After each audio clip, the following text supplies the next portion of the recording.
지난 시간에 그 12명의 정탐꾼을 보내는 사건을 함께 나누었습니다.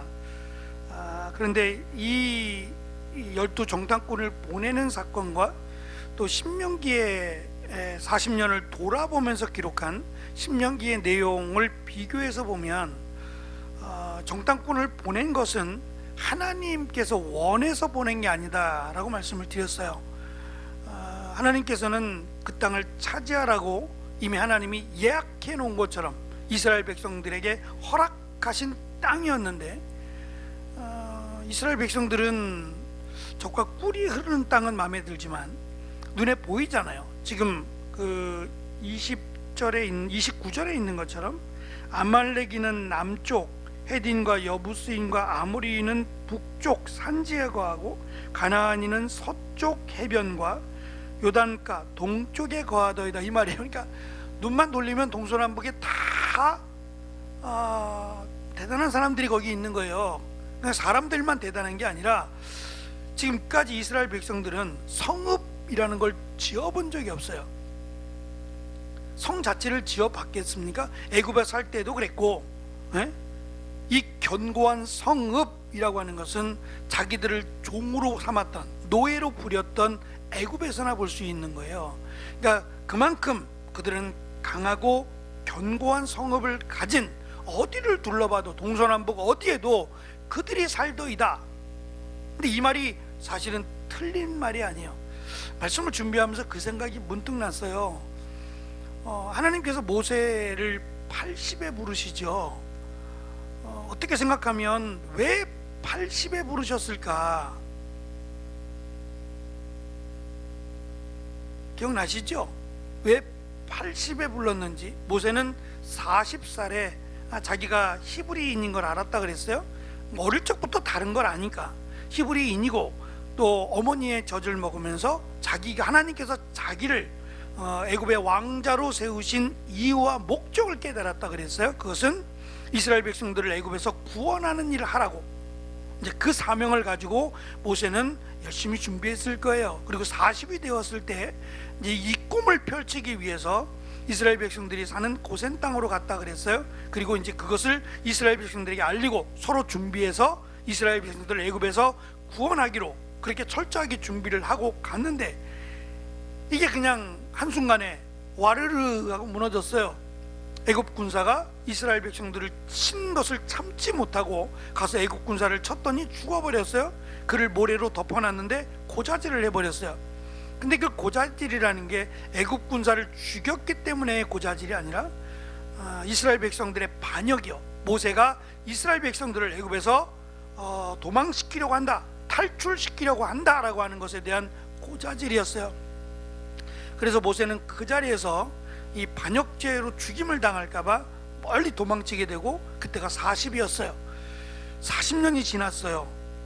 근데 80에 하나님이 모세를 만나 주셨고, 모세에게 그 40살에 모세가 꿈꿔왔던 그 계획을 다시금 하나님께서 말씀하시고 이스라엘 애굽에서 구원하는, 탈출시키는 일을 하라고 하셨을 때에 모세가 그랬죠. 세 가지로 이야기한다 그랬습니다. 첫째는 제 나이가요 80입니다. 혹시 하나님이 모르시는가 본데 제 나이가 80이나 됐습니다 라는 말. 두 번째는 이스라엘 백성들이 저를 고자질했습니다. 고자질 안 했으면 이렇게 안 됐을 때 고자질했는데 제가 간들 이스라엘 백성들이 저를 순수하게 따르겠습니까? 또 고자질하고 저를 잡아서 죽이려고 안 하겠습니까? 세 번째는 바로라고 하는, 처음 이스라엘 백성들이 만나게 되는 바로가 아니라 그 바로의 아들, 또 다른 바로예요. 이 바로는 모세와 호영호재하던 바로예요. 그 바로가 아직도 살아 있습니다. 근데 그 바로가 내가 가면 반갑다고 어떻게 지냈느냐고 환영할 것 같습니까? 나를 죽이려고 안 하겠습니까? 라고 하는 세 가지의 이유를 대요. 근데 이 세 가지의 이유가 거짓말이 아니에요. 거짓말이 아니라 있는 사실이란 말입니다. 지금 이스라엘 백성들이 12명의 정탐꾼을 보냈어요. 자, 생각해 보세요. 정탐꾼이라고 할 때는 기준이 뭘까요? 정탐을 기준으로 할 거예요. 그러면 몸이 좀 빠른 사람, 나이가 많은 사람보다는 이왕이면 경험도 있고 젊은 사람, 그리고 뭐 달리기에 능한 사람 또는 시력이 좋은 사람 뭐 등등의 정탐에 적합한 사람들을 뽑았을 거예요. 그리고 이들이 12명이었는데 12지파니까 12명을 보내고, 지금 갈렙, 유다지파의 갈렙은 긍정적인, 부정적이지 않고 긍정적인 이야기를 여호수아와 함께 한단 말입니다. 그러면 10명의 대다수의 사람들은 어찌 보면 부정적인 이야기를 하는 건데, 이 부정적인 이야기가 거짓이 아니에요. 사실이란 말이에요. 그러면 현실적인 면에서 보면 10명이 더 현실적이에요. 갈렙은 이상적인 사람이에요. 현실과 동떨어진 사람인 것처럼 보여진단 말이죠. 그러면 하나님께서 왜 이스라엘 백성들이 가나안 땅에 들어오기도 전에 하나님이 약속을 하셨잖아요. 그때는 적들이 없었어요? 그때는 그 지역을 차지하고 있었던 족속들이 없었을까요? 그리고 정작 이스라엘 백성들이 적과 꿀이 흐르는 땅에 들어갈 때 마침 그들이 거기에 정착해 살고 있었던 걸까요? 아니겠지요. 이미 하나님께서 말씀하실 때 이미 그들은 거기 살고 있었어요. 적과 꿀이 흐르는 땅, 그 좋은 땅을 버려둘 사람들이 어디 있겠어요? 가장 좋은 땅, 정말 적과 꿀이 흐르는 땅이라면 그 땅에 힘이 센 사람들이 차지하고 있지 않겠냐고요. 농사도 잘 되고 그들이 가지고 온 과일, 특히 이제 포도를 한 송이를 땄다 그러는데 좀 과장된 표현인 것 같아요. 한 송이가 얼마나 크길래 두 사람이 어깨에 메고 갈 정도예요. 좀 과장되다 할지라도 얼마나 풍성하냐 이 말이에요. 이스라엘도 지금 이스라엘 백성들이 정탐꾼을 보냈던 그 가나안 땅도 그 일교차가 굉장히 큰 지역이기도 하고, 특별히 포도 농사가 잘 된다고 해요. 포도 농사가 땅에 의해서 그런 거지만 포도 농사가 특히 잘 되고, 그 이스라엘을 다녀오신 분들의 이야기를 들어보면 과일이 굉장히 달대요. 그 예를 들어 그 우리나라도 요즘 무화과를 재배해서 무화과를 팔잖아요. 보셨을 거예요. 무화과가 뭐 아기 주먹만 해요. 크진 않지만 아기 주먹만 하고 좀 탐스럽게 보여요. 근데 탐스럽게 보이기만 하지 저는 여태까지 맛있는 무화과를 먹어본 적이 없어요. 강화도에 갔을 때 강화도 그 현지에서 그 재배한 무화과래요. 길에다가 놓고 팔더라고요. 여긴 좀 다르겠지? 아니나 다를까? 다르지 않아요. 그래서 우리나라에서 먹는 무화과는 다 이런가 보다 라고 생각을 해요. 조금 더 우리나라의 일교차가 커야 되는 건지, 아니면 조금 더 재배하는 온도가 높아야 되는지 모르겠지만 이스라엘의 무화과는 굉장히 달답니다. 굉장히 달대요. 무화과만 달까요? 포도도 달 거고요. 거기서 생산되는 과일은 다 달 거예요. 그게 이제 적과 꿀이 흐르는 땅의 실제적인 그 샘플이 되겠죠. 그것을 보여줬으니까 이렇게 좋은 땅입니다라고 하는 것에는 뭐 논란의 여지가 없어요. 문제는 그 땅을 차지할 수가 없다는 거예요. 왜냐하면 그 땅의 동서남북으로 가장 강한 족속들이 포진하고 있는데, 이스라엘 백성들이 가장 두려워하는 그들이 이 지금 아낙자손이라고 또는 네피림이라고 설명이 되는 아낙자손을 언제 봤는지 모르겠어요. 애굽에 살면서 430년이거든요. 430년이면 이미 몇 대가 바뀌어질 세대거든요. 근데 그들이 어떻게 아낙자손을 만났을까요? 어떻게 네피림의 후손이라고 하는 아낙자손을 그들이 만났을까요? 어떻게 알고 있는 걸까요? 그러니까 구약에 있는 말씀들을 들어서 알고 있는 건지는 모르겠지만 만나기는 쉽지 않았을 것 같아요, 애굽에서. 근데 어쨌든 그들의 마음속에 가장 두려운 공포의 대상은 거인이라고 하는 아낙자손 또는 네피림의 후손이라고 하는 것은 분명한 것 같아요. 그들이 거기 산다는 거예요. 가보니까 진짜 있더라. 거인이 진짜 있더라. 나중에 이제 다윗과 골리앗 이야기가 나올 때 골리앗의 키를 옛날 방식으로 설명하거든요. 그 골리앗의 키가 2m 40이에요. 제가 그때 남자의 평균 키가 몇이라 그랬는지 혹시 기억하세요? 그때 당시에 남자의 평균 키가 150이었다 그랬어요.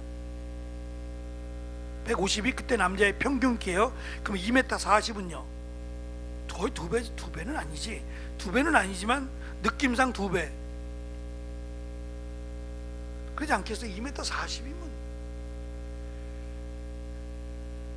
버스도 못 타고 다닐 것 같은데, 지하철도 못 타고. 이분들은 농구 선수들 같은 경우는 힘들 것 같아요. 농구 선수 키 크고 배구 선수들은 아마 지하철이나 버스 타고 다니기가, 차 타고 다니기 쉽지 않을 것 같아요. 워낙 키가 커서. 150이 볼 때 그들은 뭐 진짜 우리는 메뚜기와 같다라고 말할 수밖에 없는 상황이 되죠.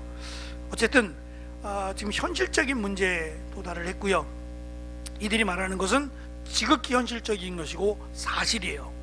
그러면 중요한 것은 하나님께서 원하시는 게 뭐냐 이거예요. 하나님이 농담 삼아 그냥 한번 줄까 말까 이렇게 재어보기 위해서 말씀하신 게 아니라 분명히 그 땅을 차지하게 될 것으로, 취하게 될 것으로 말씀하셨잖아요. 그러면 하나님이 원하시는 것은 현실이 아니라는 거예요. 현실이 아니라 역사하시는 하나님, 그들이 아무리 강하다 할지라도 이미 경험해보지 않았어요? 홍해바다 사건도 그렇고요. 홍해바다를 건너와서 또 메추라기와 만나와 메추라기도 그렇고요. 지금까지 이스라엘 백성들이 굶어 죽은 적 있어요? 목말라 죽은 적 있어요? 이거는 매일매일의 기적이었어요. 하나님이 아니시면 도대체가 이해할 수 없고 납득할 수 없는 그런 상황을 이제껏 2년이 넘도록 겪어왔단 말입니다. 근데 막상 적과 꿀이 흐르는 땅에 들어와 보니 이게 적들이 현실 앞에, 눈앞에 딱 비춰지니까 겁이 나는 거예요. 그래서 결국 그들이 택한 것은 정탐꾼을 보내자는 거였고, 정탐꾼을 보냈더니 여전히 현실적인 문제로 그들이 어려움에 처하게 됩니다. 그래서 그들이 이제 그것 때문에 10명이라고 하는 다수가, 10명이라고 하는 그들이 안 된다, 우리는 도저히 그 땅에 들어갈 수 없다. 그럼 어떻게 하자는 얘기예요? 다시 애굽으로 가요? 우왕좌왕하고 뭐 서로 시끄럽게 할 때에 오늘 말씀해 보면 30절입니다.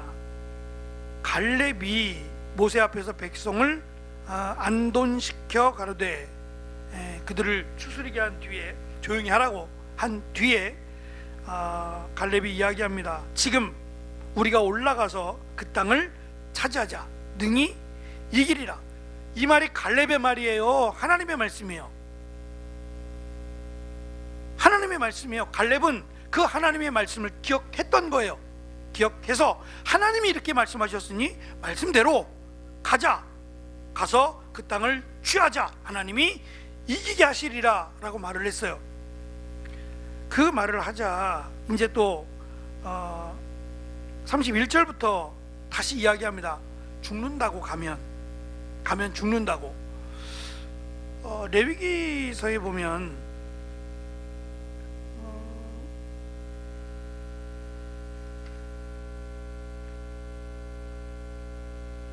레위기 11장이네요. 이 페이지에 가시면 이게 번역마다 조금 다른데, 어떤 그 쉬운 성경은 그걸 메뚜기라고 안 하고 우리의 먹이라, 우리의 밥이라 이런 식으로 번역을 했어요. 아마 조금 이제 애들이 보기에는 잔인하잖아요. 사실 메뚜기 요리도 있는데, 메뚜기 튀겨 먹기도 하고 요리이잖아요. 근데 이제 곤충이다 보니까 끔찍하고 잔인해서 먹이라고 이렇게 바꾸기도 했어요.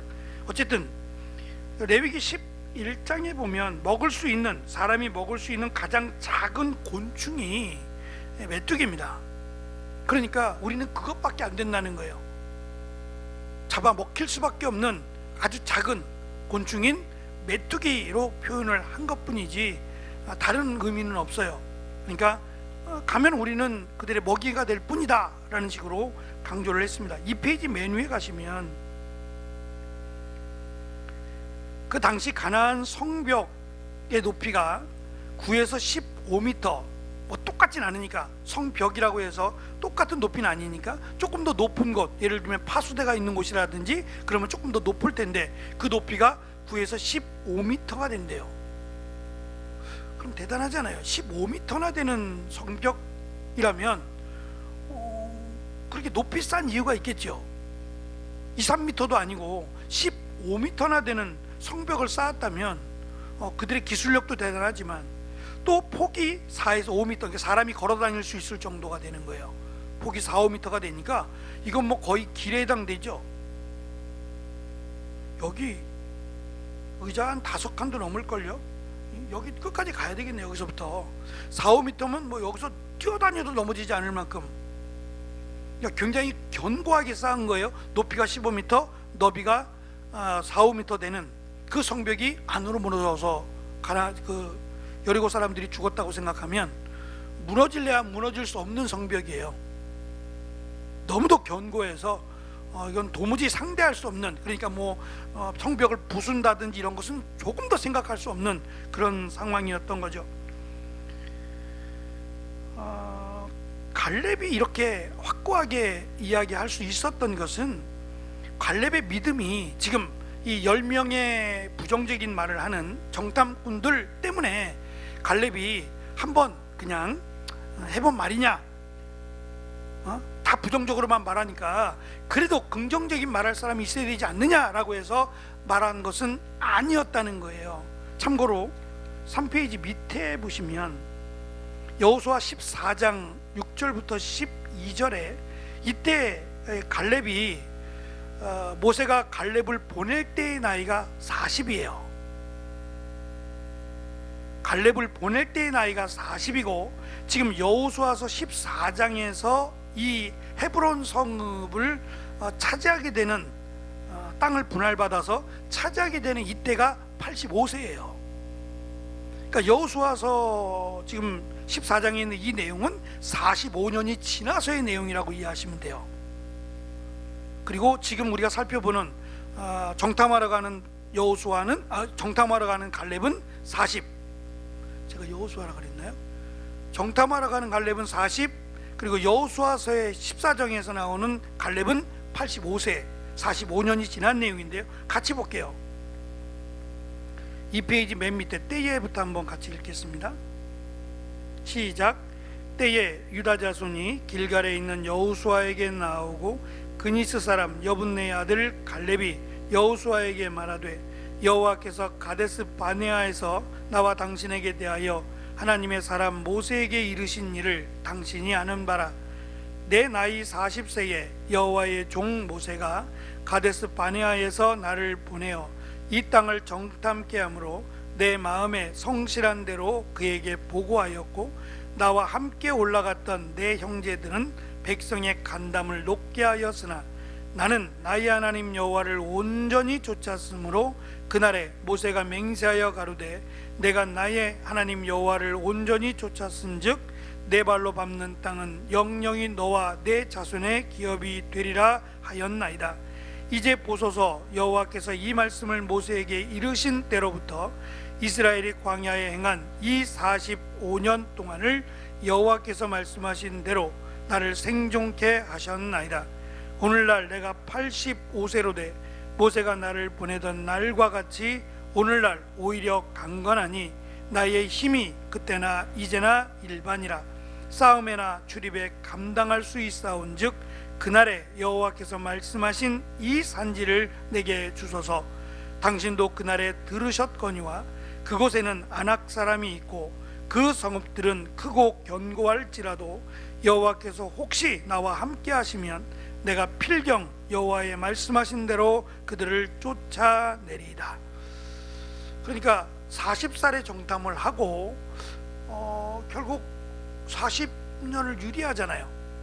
이들은 그러니까 부정적으로 말했던 10명과 또 그 광야에서 태어나지 못한 그들은 못 들어가요. 못 들어가 광야에서 죽고 그 광야 40년이 지나 이제 여긴 45년이라고 설명을 했는데 45년 동안을 광야에서 지냈다고 설명을 하죠.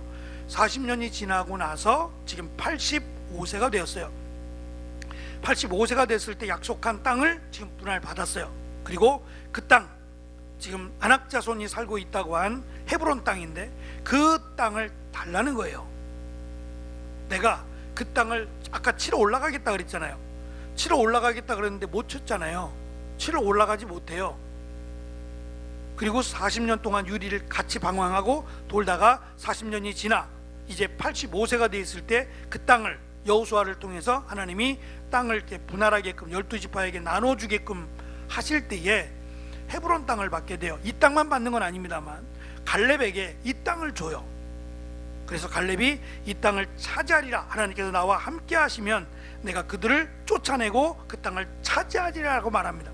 3페이지 밑에 보시면 85세의 갈렙은 헤브론 지역에서 아낙 자손을 쫓아냈고 여호수아는 기랏 아르바, 여기 아르바가 아낙의 압이란 뜻이에요. 헤브론 성을 유다 지파 갈렙에게 주었습니다. 그래서 결국은 그 땅을 차지해요. 제가 무슨 말씀을 드리고 싶은 거냐면 40세의 갈렙, 그가 어서 속히 올라가자, 하나님이 말씀하신 대로 우리가 그 땅을 취하리라, 승리하리라 라고 한 말이 그냥 한 말이 아니라는 거예요. 그는 이것을 믿었고 45년이 지날 때까지 그 믿음이 그대로 있었어요. 저는 정말 대단한 것 같아요. 믿음이 변하지 않고 45년, 어찌 보면 지금 여호수아도 마찬가지고 갈렙도 마찬가지예요. 이스라엘 백성 전체가 40년 동안 광야를 돌잖아요. 약속의 땅에 못 들어가고 돌아요. 돌고 부정적으로 말했던 사람들은 이 땅에서 다 죽어요. 가나안 땅에서요, 이 광야에서 다 죽는다고요. 그러면 우리는 좀 들어가게 해주시죠. 우리는 하나님을 믿었고 하나님 말씀대로 그 땅을 차지하려고 했으니 우리라도 따로 그 약속의 땅 가나안 땅에 들어가게 하시죠 라고 할 수 있잖아요. 그렇지 않아요? 부정적으로 말한 사람들은 광야에서 죽게 내버려 두고 우리는 하나님의 말씀을 믿었고 그 말씀대로 이루어질 것, 그래서 그 땅을 차지하고자 했던 여호수아와 갈렙, 그리고 광야에서 태어났던, 아니면 하나님께서 그래도 칭찬할 만한 몇 사람이라도 족과 꿀이 흐르는 땅에 들어가시게 하는 게 낫지 않아요? 근데 이들은 하나님 말씀을 믿었는데 같이 돌아요. 40년을 그렇게 보낸단 말이에요. 근데도 여호수아도 갈렙도 물론 이제 그 내용 자체가 짧으니까 그렇긴 하지만 불평하지 않아요. 그리고 그 40살 때의 그 믿음을 85세가 됐음에도 가지고 있다는 거예요. 85세, 지금보다 85세가 더 나이가 많을 것 같아요.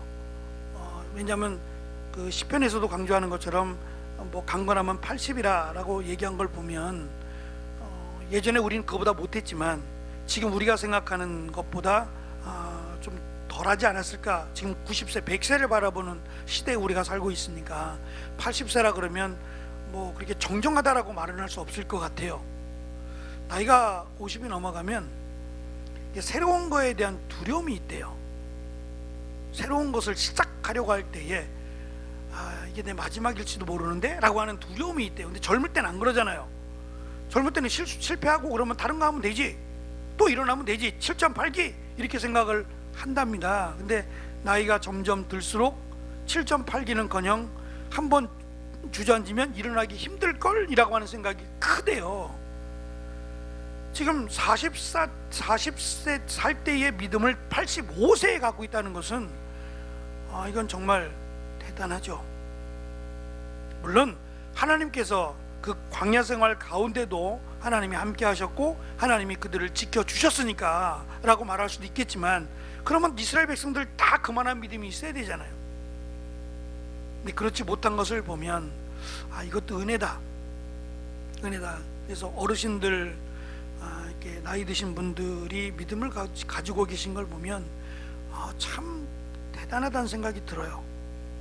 그러니까 시간이 남고 그건 의미가 좀 아닌 것 같아요. 그런 건 아닌 것 같아요.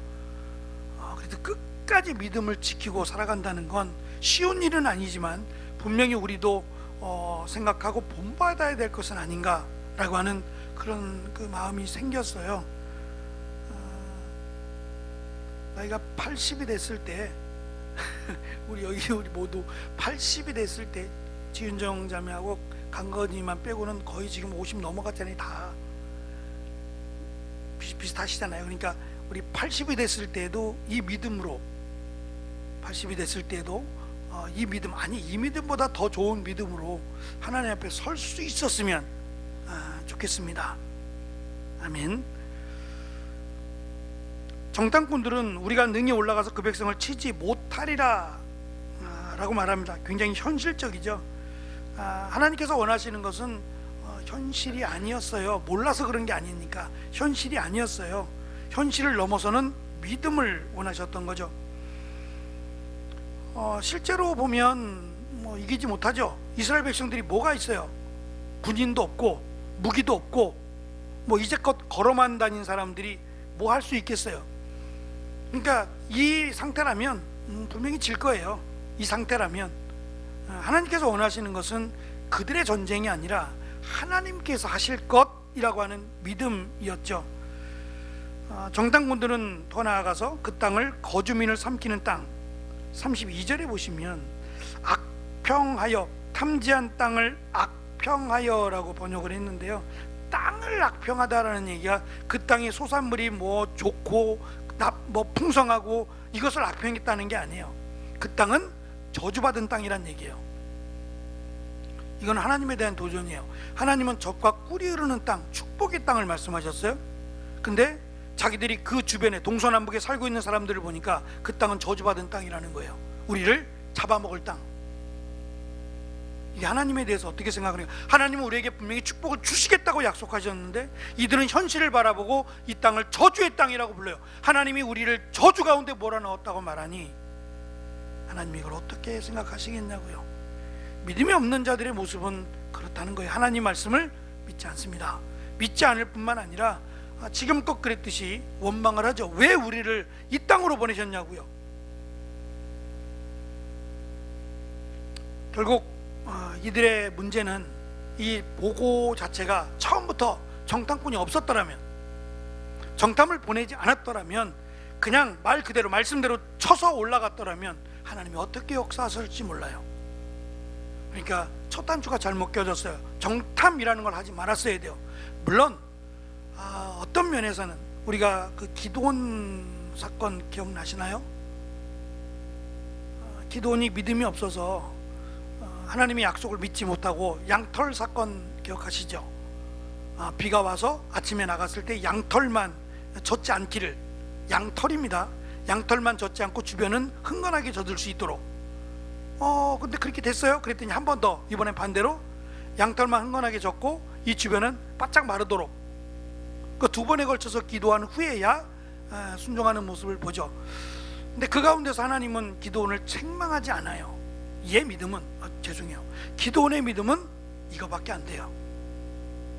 그래서 책망하기보다는 오히려 기드온을 통해서 더 많은 걸 보여주시죠. 그러니까 어떤 면에서는 믿음이 좋다 그래서 하나님이 응답하시고 믿음이 약하다 그래서 응답 안 하시고 그런 건 아닌 것 같아요.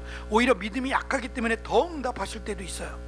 그러니까 그것만 보고, 드러난 현상만 보고 하나님을 판단하면 안 돼요. 이해가 되시죠? 제가 그 말씀 드린 거 기억나시죠?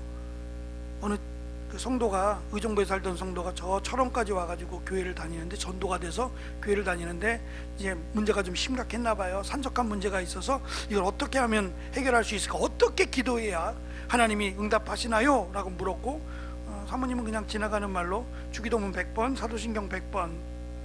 그건 어렵지 않잖아요. 이게 보고 읽다 보면 외워지니까.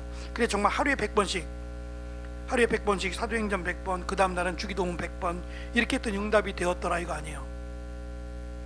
그게 진정한 응답이겠어요? 그러면 이제 우리도 해요. 우리도 오늘부터 집에 가셔서 주기도문 100번, 내일은 사도행전 100번 하자고. 이렇게 해서 응답만 된다면 뭘 못하겠어요. 그냥 하나님이 긍휼히 여기셔서 그의 믿음이 없음을 아시니까 하나님이 긍휼히 여기셔서 주기도문을 통해서 깨닫게 하시는 게 있었겠죠. 또 사도신경을 외우면서 깨닫게 하심이 있었겠죠. 그렇더라도 이것이 전부가 아니다. 아마도 그러면 지금도 주기도문 사도신경 100번씩 외우고 있을까요? 이분이? 제가 물어보진 않았지만 아닐 거예요. 돌아보면 내가 얼마나 어리석었는지요 라고 말할 것 같아요. 하나님은 그의 믿음이 연약함을 오히려 긍휼히 여기셔서 응답하셨겠죠. 그게 답은 아닐 겁니다. 믿음이 약해도 하나님이 응답하시기도 해요. 그러니까 그것만을 놓고, 응답이 되었다라는 것만을 놓고 하나님을 평가해서는 안 될 것 같아요. 근데 어쨌든 간에 하나님이 원하시는 것은 현실이 아니라, 모세도 그랬고 현실이 아니라 믿음입니다. 그러니까 하나님을 우리가 어떻게 믿느냐가 저는 믿음의 척도가 될 것 같아요. 하나님을 다른 우상의 신들처럼 믿으면 이걸 믿음이라고 말할 수 없죠. 하나님은 정말 우리가 뭐 경험을 통해서도 알 수도 있지만 하나님은 유일하신 살아계신 하나님이시다라는 걸 우리 꼭 기억해야 됩니다.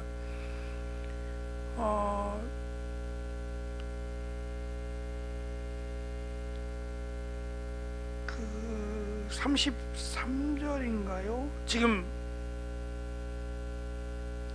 32절, 33절, 31절부터 말하는 내용들을 보면 우리는 보기에도 메뚜기 같으니 그들이 보기에도 그와 같았을 것이니라, 그러죠? 근데 아니에요. 우리가 그러니 저들이 볼 때 우리도 메뚜기와 같을 것이다 이렇게 생각하잖아요. 아니에요. 오히려 이 적과 꿀이 흐르는 가나안 땅에 살고 있던 자들은 이스라엘이 가나안 땅에 들어온다라는 소식을 듣고 간담이 서늘해졌다 그랬어요. 그러니까 이스라엘 백성들은 뭔가 착각하는 거예요. 그들을 비교해 보니까 자기들이 메뚜기라고 생각하고 그들도 그럴 것이다라고 말하지만 아니었다고요. 오히려 그들이 이스라엘 백성들을 보고 간담이 서늘해져서 오히려 도망치려고 했다는 거죠. 하나님의 말씀은 하나님이십니다. 하나님이 하신 말씀은 그것이 곧 역사가 되고, 하나님의 말씀은 능력입니다. 하나님은 그 하나님의 말씀을 우리가 믿기를 원하시는 거죠. 그리할 때에 하나님이 보여주시고 또 역사해 주신 그 은혜와 축복이 이 땅 가운데 동일하게 함께 하신 하나님께서 역사하시리라 믿습니다. 하나님 말씀을 믿는 믿음으로 또 승리하는 귀한 하루하루가 되었으면 좋겠습니다. 기도하겠습니다.